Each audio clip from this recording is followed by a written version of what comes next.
கணவனை துண்டு துண்டாக வெட்டிய மனைவி ஆண் நண்பர் உதவியுடன் பல்வேறு இடங்களில் உடல் உறுப்புகளை வீசிய வழக்கில் 3 நாட்களுக்கு பிறகு தலை செங்கல்பட்டு அருகே ஏரியிலிருந்து மீட்கப்பட்டுள்ளது. இது தொடர்பான கூடுதல் விவரங்களை எமது செய்தியாளர் கதிரவன் வழங்க கேட்கலாம். வணக்கம் கதிரவன், இது குறித்த மேலும் கூடுதல் விவரங்கள்.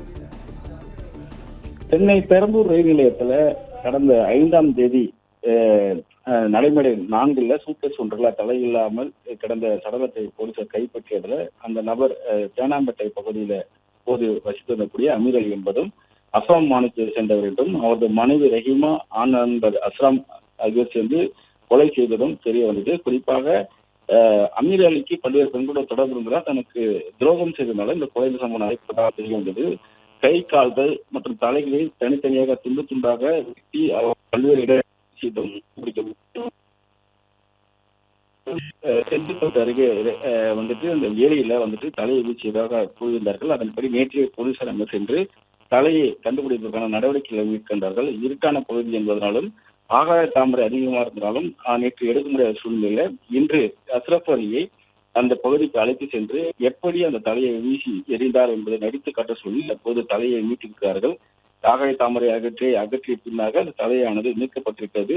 கை கால்கள் அவர் வசித்து வந்த தேனாம்பேட்டை பகுதியிலே தாமஸ் ஓட்டக்கூடிய கால்வாயிலே அவர்கள் வீசி இருந்ததும் அங்கிருந்து கை கால்கள் மீட்டெடுக்கப்பட்ட நிலையில தற்போது தலையானது மீட்கப்பட்டிருக்கிறது. செங்கல்பட்டு ரயில் நிலையம் அருகே இருக்கிற குளவாய் ஏரியில தான் இந்த தலையானது வீசப்பட்டது.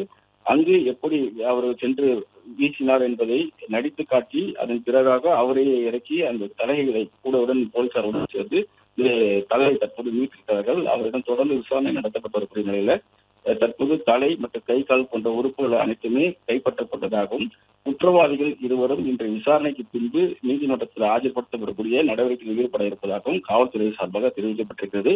நேற்று ரயில்வே போலீசாரிடம் இந்த வழக்கானது இன்று ஓட்டேரி காவல் நிலையத்துக்கு மாற்றப்பட்டு கொலை வழக்கு பதிவு செய்து அவர்கள் தான் தற்போது இந்த 2 நபர்களையும் ரஹீமா மற்றும் அஸ்ரப் அலி ஆகிய இருவரையும் காவல் நிலையத்துக்கு அழைத்து சென்று விசாரணைகளை மேற்கொண்டிருக்காங்க. தற்போது தலையானது மீட்கப்பட்டிருக்கூடிய நிலையில கீழ்ப்பாக்கம் அரசு மருத்துவமனைக்கு உடல் மற்றும் தலைகள் எடுத்து செல்ல இருப்பதாகவும் காவல்துறை தரப்புல தெரிவிக்கப்பட்டிருக்கிறது.